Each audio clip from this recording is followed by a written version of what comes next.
যারা ফেসবুকে video post করেন, পোস্ট করার সময় কিন্তু আপনারা দেখতে পান যে আপনার ভিডিওটা পোস্ট হচ্ছে, কিন্তু ভিডিওটা কিন্তু স্টোরিতে যাচ্ছে না। ভিডিওটা স্টোরিতে যাচ্ছে না, হয়তো এখানে কোনো সেটিং এর কোনো সমস্যা আছে, কিন্তু আপনি দেখবেন যে সেটিং এ গিয়েও কিন্তু দেখবেন যে হলো কোনো ধরনের কোনো সমস্যা নাই, সেখানে সবকিছু পাবলিক দেওয়া আছে, অথচ কিন্তু ভিডিওটা কিন্তু আপনার স্টোরিতে কিন্তু যাচ্ছে না। ভিডিওটা কিন্তু দেখা যায় শুধুমাত্র পোস্ট হিসেবে কিন্তু রয়ে গেছে।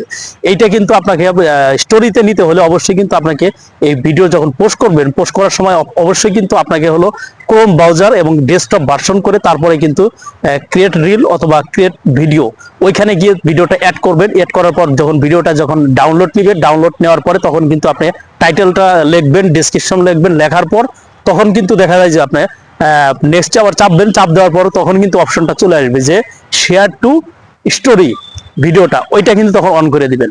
প্রত্যেকটা ভিডিওই কিন্তু আপনার শেয়ার টু স্টোরি, আপনি স্টোরিতে নিতে হলে যাদের স্টোরিতে ভিডিও যাচ্ছে না, পোস্ট দেওয়ার পরে ভিডিও কিন্তু মানে অপশনটা বা সেটিংটা কিন্তু আসতেছে না, তারা কিন্তু ক্রোম ব্রাউজারে গিয়ে তখন কিন্তু ডেস্কটপ ভার্সন অন করে কিন্তু আপনারা ভিডিওটা কিন্তু পোস্ট করতে পারবেন।